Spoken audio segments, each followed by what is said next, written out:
Olá, estamos aqui hoje num bate-papo, uma conversa a respeito do 1º de maio. Eu, Paulo Malherba, presidente do Sindicato dos Bancários de Jundiaí Região, a Juliana Martinelli, que é diretora do nosso sindicato e funcionária do Banco do Brasil, o Douglas Yamagata, secretário-geral e funcionário do Bradesco, Paulo Mendonça, Paulão, que é funcionário da Caixa e diretor aqui do nosso sindicato.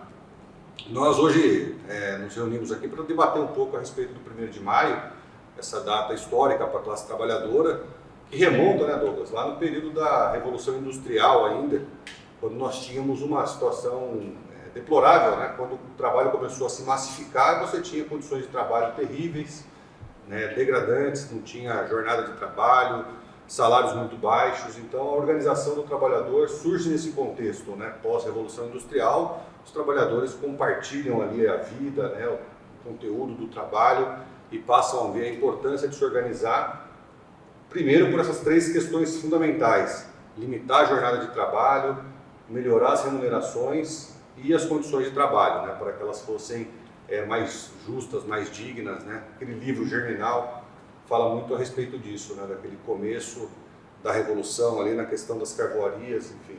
Então nós tivemos, desde então, muita coisa aconteceu, os trabalhadores se organizaram, né, e o sindicato surge nesse bojo, né, nesse contexto, e vem fortalecer essa luta da classe trabalhadora.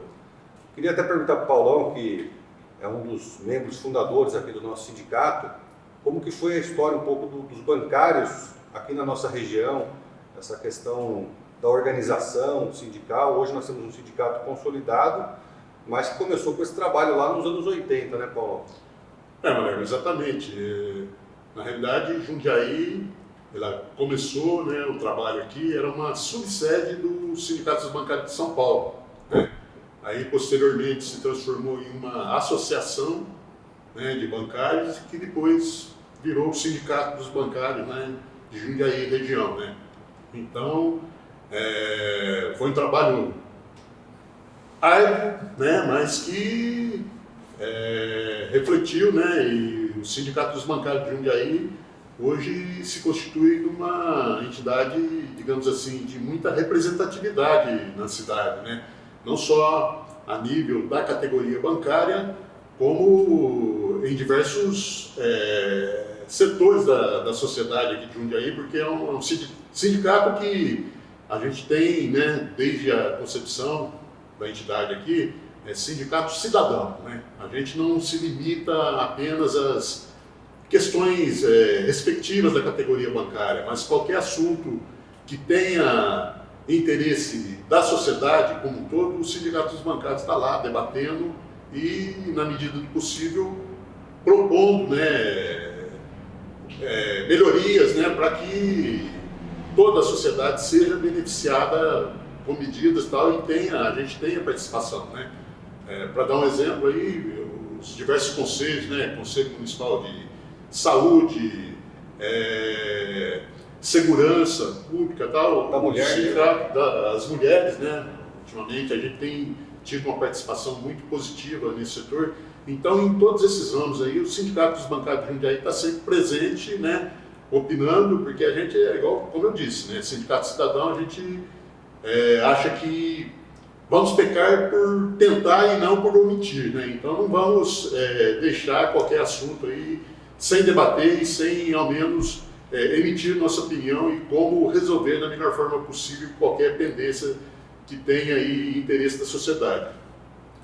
Não, realmente, eu até ia perguntar para o Douglas, que também coordena a subsede aqui da CUT, como tem sido essa perspectiva da classe trabalhadora aqui na região de Jundiaí, principalmente com essa questão agora das negociações individuais, o negociado sobre o legislado. Isso tem tido um impacto grande. E como você vê essa questão, Douglas? Bom, os trabalhadores, eles tiveram, desde 1943, né, com a promulgação da CLT, teve um arcabouço de leis ali que, de certa forma, dá garantias mínimas ali aos trabalhadores. Agora, a partir de 2016, quando teve a reforma trabalhista, isso fragilizou um pouco essa legislação, né? Primeiro porque foram aprovadas algumas medidas de flexibilização os trabalhadores, né? Então, a gente vê contratos diferenciados, contratos individuais, né? Que antes eram coletivos e que hoje podem prejudicar e muito o trabalhador. A outra é a questão do negociado sobre o legislado. Antes você tinha a CLT dava garantias mínimas, né? E você não poderia negociar abaixo da legislação. Hoje não, com a reforma trabalhista não permite que os trabalhadores, o patrão imponha um acordo rebaixado. E isso é muito ruim para todos os trabalhadores, né? Então, a partir de 2016, com a aprovação dessa reforma trabalhista, certamente isso fragilizou muito a legislação para todos os trabalhadores. Agora, isso também permitiu várias outras, a própria tecnologia, ela também atacou os trabalhadores. Você vê hoje os trabalhadores de Uber, né, que agora está se discutindo uma regulamentação, e isso é de suma importância, porque apesar de todo debate que os patrões fazem, e alguns trabalhadores também, de que isso é prejudicial, muito pelo contrário. A regulamentação ela dá garantia, inclusive, que a pessoa tenha direito a se aposentar, ou se ela venha a sofrer algum acidente de trabalho, tenha a garantia do INSS, né? E isso não é oneroso da forma que estão colocando para os trabalhadores desses aplicativos, né? Então, tem várias perspectivas, a indústria 4.0, que também desemprega, né? Então, acho que esse é o grande debate do mundo do trabalho hoje, e que a gente tem que enxergar essas perspectivas aí, né? Não adianta a gente ir para um viés individualista. A gente sempre tem que buscar a negociação coletiva, nos unirmos enquanto ramo, igual nós aqui do ramo financeiro, fazemos esse debate do ramo, não só bancários, mas também representar trabalhadores de cooperativas, representar trabalhadores de financeiras de modo geral. Infelizmente, os patrões, muitas vezes, eles não querem dar essa representação para os trabalhadores, deixar com que o sindicato represente, mas a gente, constantemente, a gente tem feito esse debate com esses trabalhadores, e quem sabe um dia a gente possa representá-los e também melhorar as condições de trabalho e também de remuneração desses trabalhadores. Sem dúvida. A gente vê a questão da importância, a meu ver, dos sindicatos, quando numa reforma trabalhista, um dos principais objetivos deles era justamente enfraquecer, né? Tentar esvaziar a função dos sindicatos, tirar fontes de financiamento para que isso facilitasse, de certa maneira, o avanço das medidas que eles queriam, né? De retirada de direitos, enfim. A Juliana trabalha dentro de uma agência bancária, na verdade, do escritório de pessoa física do Banco do Brasil. Como que você nota lá dentro os novos desafios assim, do mundo do trabalho? Quais são Porque a gente fala de demandas lá atrás, quando surgiu o sindicato, mas, na verdade, todo dia surgem novas questões aí no mundo do trabalho, e o Douglas acho que tocou num ponto importante da tecnologia, né? Como que você vê, assim, esses novos desafios, você que está ali dentro de um local de trabalho bancário? A tecnologia, né, ela chegou para ajudar, né, a gente no nosso trabalho, mas a gente vê que em alguns aspectos ela substitui, né, o trabalho humano, mas não plenamente, né, porque no trabalho bancário tem que ter essa questão do atendimento com o público, né, então uma coisa que eu vejo hoje com essas novas tecnologias, por exemplo, o home office, né, que virou moda, né, na época da pandemia. Sim. É a questão da união dos trabalhadores daí, né? Fica um pouco mais difícil, né, de ter aquele contato, aquela conversa mais próxima, né? Então, a gente acaba perdendo nessa questão, né, da união, de ver que a gente junto tete a tete se fortalece, né? E no caso da nossa categoria bancária especificamente, que a gente tem um acordo coletivo que é muito bom, né, que é buscado pelas outras categorias, né? Sim. Então, às vezes o bancário pensa que o que ele tem ali foi o patrão que deu, né? mas na verdade foi fruto de muita luta, foi uma conquista dos representantes do sindicato para o todo, né? É uma conquista para todo mundo, né? Então acho que a união, de estar próximo ali, essa questão tecnológica tirou um pouco da gente, né? Essa é uma questão que a gente vê no setor de serviços de maneira geral, porque nas indústrias a socialização do trabalho é muito mais presente, né? Então o pessoal está numa linha de produção, está dividindo ali o trabalho nas máquinas e tal, então vivencia muito as mesmas realidades, os problemas e acaba tendo uma tendência maior de buscar solucionar junto, né? Então isso facilita a organização. O setor de serviços tradicionalmente é mais refratário à organização sindical, né? E quanto mais alta a renda do público que lida também, então o bancário às vezes que atende alta renda, às vezes tem uma tendência de se afastar um pouco mais ainda, porque acaba ficando individualizado, tratando daqueles assuntos e perde um pouco essa dimensão, né? Acho que aí do papel do sindicato, né? De trazer o trabalhador para essa realidade, né? De que estamos juntos, somente soluções coletivas são possíveis de certa maneira, né? A gente não consegue achar saídas individuais, né? Precisamos construir juntos. E nesse ano nós temos a campanha salarial, né, Douglas? Acho que um dos grandes desafios nossos vai ser lidar com essa nova realidade do teletrabalho e de que maneira a gente vai organizar a categoria, né, caso venha acontecer, por exemplo, uma greve, né? O que a gente tem que lembrar, não é enaltecer, mas você estava falando dessa questão de unidade dos trabalhadores, né? Sim. Essa unidade lá atrás levou a gente a ter uma das únicas categorias que tem um acordo coletivo nacional.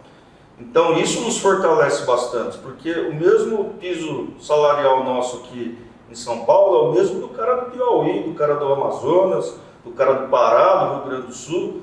Isso é fruto de muita luta, né, e onde a gente conseguiu dar um sentido de unidade da nossa categoria. Então é sempre bom a gente enaltecer essa questão da unidade, porque nós, da categoria bancária, é um exemplo disso. A gente conseguiu uma unidade nacional há tempos atrás e que a gente fortalece até os dias de hoje.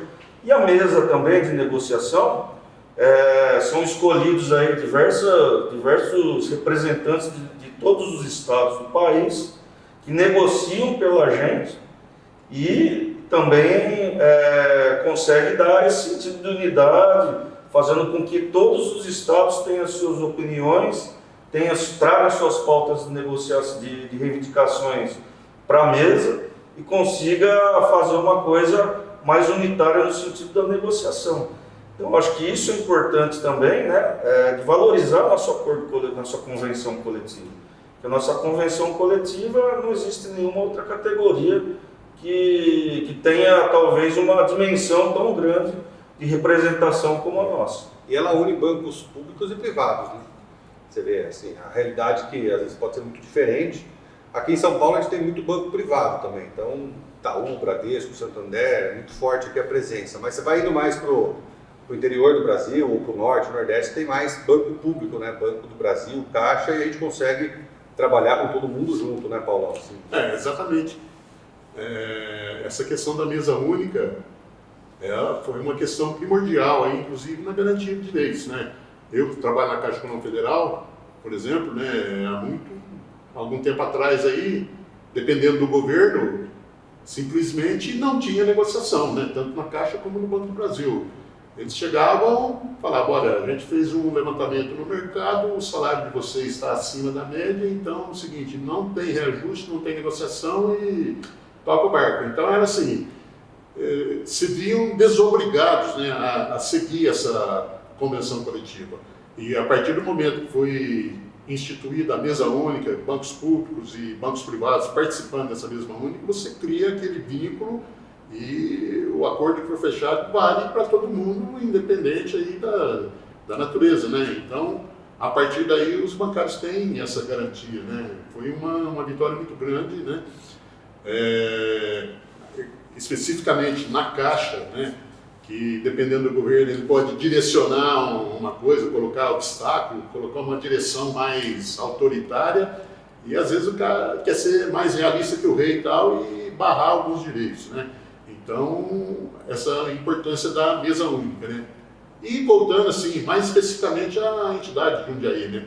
Tem uma questão que o Douglas já ressaltou aqui, que é o acordo da Convenção Coletiva Nacional, e a gente tem aqui em Jundiaí um histórico aqui, que um direito hoje, que a categoria bancária usufrui em nível nacional, e nasceu aqui em Jundiaí, foi a questão da cesta alimentação, né? Que começou a ser debatida aqui, foi aprovado e hoje está incorporado na Convenção Coletiva dos Bancários, e a iniciativa partiu daqui, o início do debate partiu daqui. Então, essa é a importância, né, da entidade estar ativamente participando dos debates, propondo, né, e sugerindo direitos aí que podem futuramente serem incorporados aí a toda a categoria e beneficiar todos os bancários aí.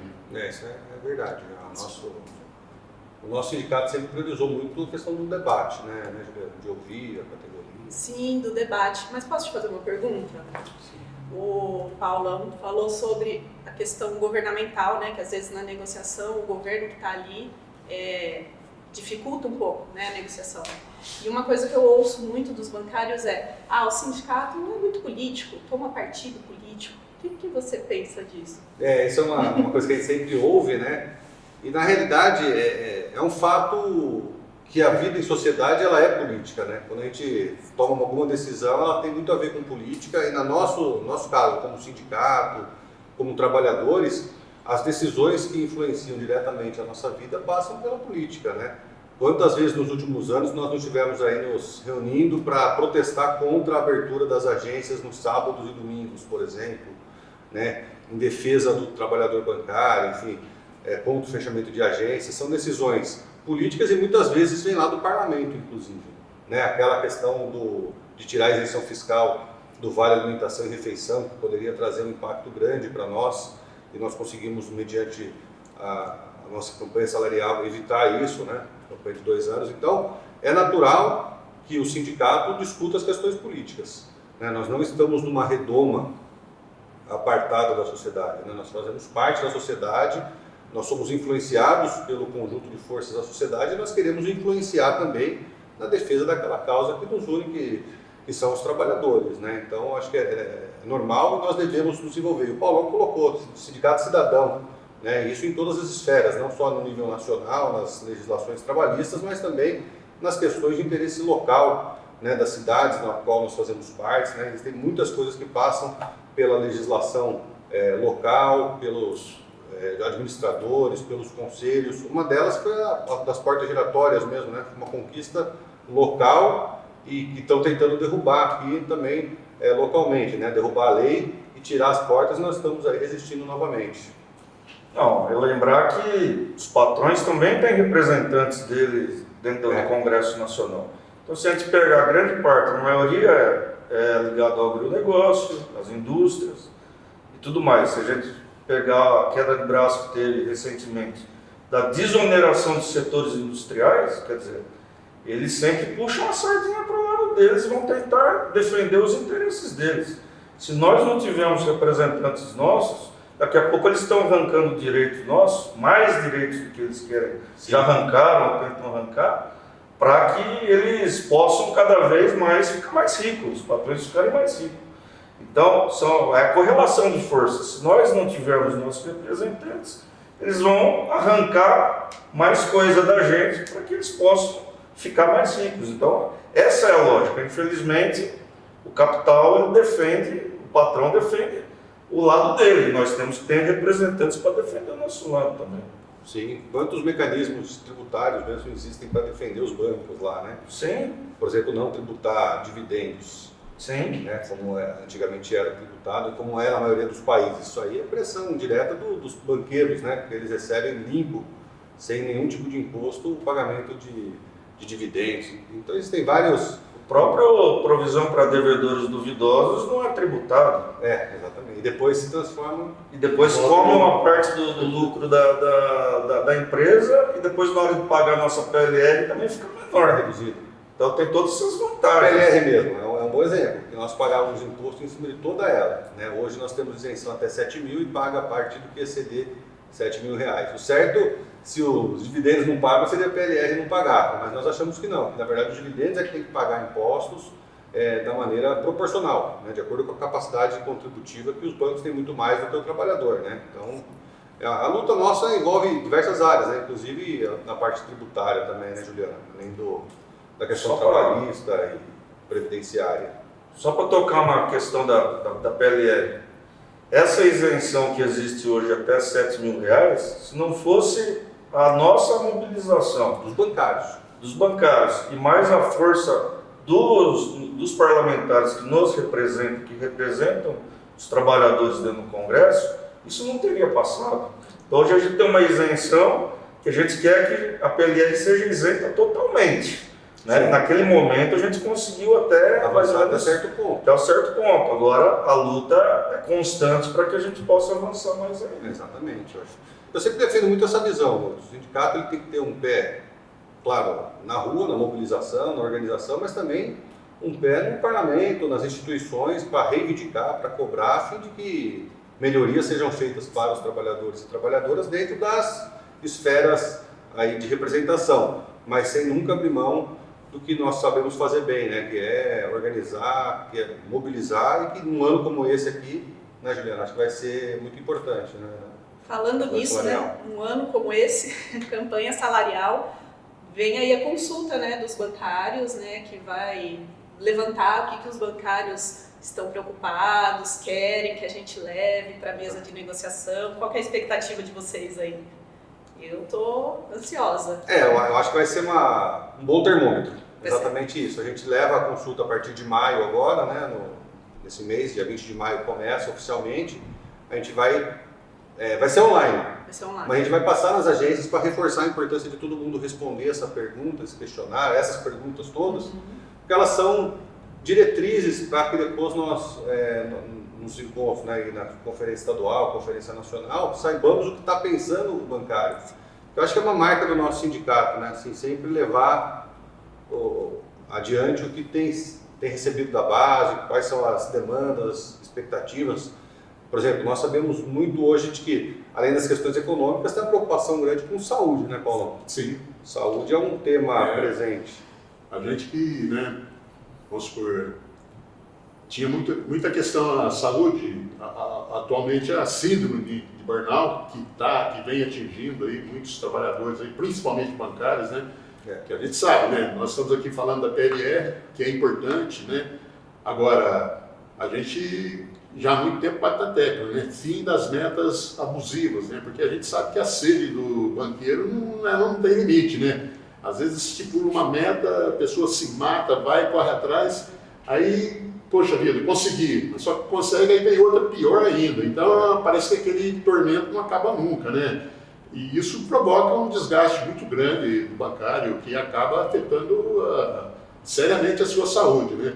Então a gente sempre bate nesse negócio de, né, essa questão de metas, tem que ser, faz parte, né, do dia a dia, a gente sabe que todo mundo tem lá suas metas lá e tal, mas ela tem que ser debatida, discutida e executada em conjunto, não tem nada de vir de cima para baixo, impor e falar, é assim, você que sabe, porque a gente sabe da dificuldade que tem hoje em dia, a concorrência, né, no mercado financeiro é acirrada, né, não é fácil, e o bancário tem que, né, agora, ele não pode fazer disso aí, né, um drama, porque vai acabar afetando seriamente e comprometendo sua saúde, né? Às vezes até dentro de casa o relacionamento começa a ficar complicado, porque a pessoa começa a ficar com um transtorno realmente mental, né? Então, essa questão da saúde é de suma importância e é um dos itens principais que a cada ano a gente leva nas conferências aí, debate e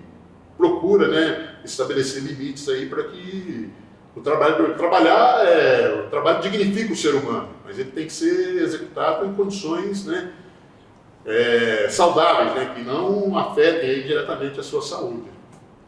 A tecnologia deveria servir para que o trabalhador tivesse que trabalhar menos, né, e o computador fizesse mais, né, um equilíbrio aí, e na verdade o que tem que acontecer é intensificar mais o trabalho. Então a luta da gente é politizar essas novas tecnologias no sentido de que elas sirvam mais ao ser humano do que a gente sirva às tecnologias, né? Semana de 4 dias está acontecendo em muitos lugares do mundo aí essa discussão, para que o trabalhador tenha menos tempo de trabalho, né, em dias, e nos dias que estiver lá seja produtivo, consiga fazer o seu trabalho, podendo aproveitar mais aí a vida com a família, enfim. Esse é um tema que vai aparecer na nossa campanha, né? Sem redução de salário. Sem redução de salário, exatamente. Vai aparecer, não sei se é para agora, mas é uma construção como tudo tem sido na nossa campanha, né? As cláusulas que estão lá, muitas vezes não foram no mesmo ano que apresentadas e depois aprovadas, elas foram sendo ano a ano construídas e até a gente conquistar de vez, né? Eu quero agradecer vocês todos por participarem aqui, né? Vocês todos que assistiram conosco esse bate-papo sobre o 1º de maio e um pouco sobre a nossa categoria e o que esperar dessa campanha salarial. Obrigado e até a próxima, gente. Grande abraço.